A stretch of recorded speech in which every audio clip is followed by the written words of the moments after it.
Hey, howdy, happy day. A joke. Usually I start off with a joke. Here's a definition of a joke, kind of, sort of. A joke about left-wing politics and politicians is a display of humor in which words are used with a specific and defined narrative schedule and structure to make us laugh and to wish that it wasn't so. While I refer to politicians as a joke, actually they are a riddle. In the case of a riddle, the setting is understood, but the dialogue needs to be verbalized. Hey, I wrote that down. I did have to read it, though, to get it right, because my memory doesn't work that well. Old, don't you know, but it kind of tells the story. Our politicians are a joke. But it's not a laughing matter. We all got to deal with that somehow. In Canada, the NDP, which stands for New Democratic Party, which is code for commie, the leader there says, "Oops, I was caught." I was caught. Not oops because I did it, but oops, I was caught. COVID, I was out and I wasn't wearing a mask and I was hugging people and doing all this kind of stuff, and woe is me. These guys are so bad. They're all the same. They're as crooked as a dog's hind leg. They're awful people, right? Here's the rules, and the rules apply to everybody except me. In Canada, it's, the definition of socialism is let's all be equal as long as I have more. And that's what this is about. I mean, this is just a hug and just going out to snack or whatever without a mask. But when you set a rule, it's like telling your kids, don't you ever smoke a cigarette ever, and then you light up as you're talking to them. Come on already. And never underestimate the stupidity of a left-wing person. Okay, now roll it over to California. The people there that have been elected, They've destroyed the state. There's a little more to destroy yet, and they're working at that, right? And now the rich liberals, the people who live off the backs of other people and get all the freebies and all the opportunities from the government that they help put in power, are now putting millions of dollars together so they can go out and help wreck it some more, right? I mean, these super rich Democrats, they're from San Francisco mostly, and they say, hey guys, we haven't done a good enough job yet. It's pretty sad stuff. And then you have this Chicago mayor I spoke about here on an earlier show. And she said, no more interviews to anybody that's white, only to black and brown people, right? Now she's being sued by a white reporter who has tried numerous times to get an interview, and he doesn't even get a return call, and he's saying this ain't right. Of course it isn't, but good luck with that, because you're a minority, white folk. I mean, they treat us badly. They don't like us. I've been white a long time, and it ain't that bad, but they're calling us names all of the time, and they are racist. Not all of them, whoever them are, not everybody, but many of them are. This mayor in particular, case in point, she's a racist. It's terrible, right? And now she's being sued, and she acts like she doesn't care. And I guess she doesn't, because not much will happen. If that was the reverse, think about that. If it was the reverse, it wouldn't be nice, right? The same mayor now is saying this. He says, you know what? The police officer, they're all defunding and getting rid of police. They want to do that, all of these Democrats. I mean, it's bizarre. But now she's saying it's not appropriate for police officers to pursue a suspect on foot. She stressed the urgency of this new policy, saying that foot pursuits are one of the most dangerous actions that police officers can engage in. Okay, isn't that their job? That's like saying a farmer, one of the most dangerous things that you can do, Mr. Farmer, is drive a tractor on a hill. But that's where the grain is, the wheat. You have to cut it, right, to get the grain. Well, don't be a farmer if you don't want to drive a tractor. Don't be a policeman if you don't want to have a gun. And you know what? She's crazy. They're all nuts. I mean, it's a mental disease, this liberalism stuff. In terms of getting rid of the policemen, so what? Get rid of that. Oh, but they also want to get rid of the guns for the good guys. That's not so good.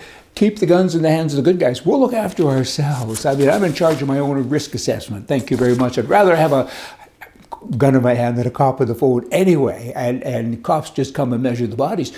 But it's the liberals that'll be the first ones on the phone saying, please, somebody with a gun, come and help me. And then you have the CNN host, John Berman, and he has this thing about Texas. Texas now has said, that no permit is needed now to have a concealed gun.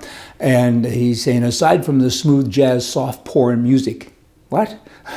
With a wave of the gun, violence it gets worse. And 4 months after the armed insurrection of the Capitol Hill, and now Texas Republicans, here comes the meat of this, have just passed a new bill that allows anyone over the age of 21 to carry a concealed handgun without obtaining a license or training.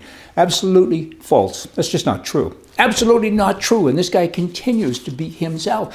I mean, firstly, to get a gun, To be able to buy a gun anywhere in America, you have to pass a background check, and in states that require it, you have to have a safety course and a license and whatever, but you have to be vetted and you got to go through this system. What the state is saying, Texas, like 20 other states, they're saying, let's have a constitutional carry law. If I have the right to buy a gun, does it matter if I carry it in my car, carry it outside, or carry it inside? Why would it matter? And they're right. It doesn't matter. But you got this moron who says, you're going to have all these illegal people. They just walk in and they grab a gun and away they go. Presidents, Democrat presidents have said the same thing. They said, anybody can buy a gun. They don't know the law. It's not true. I own guns in the United States of America. It ain't easy. You just don't walk in and say, give me a gun. I'm thinking about killing somebody today.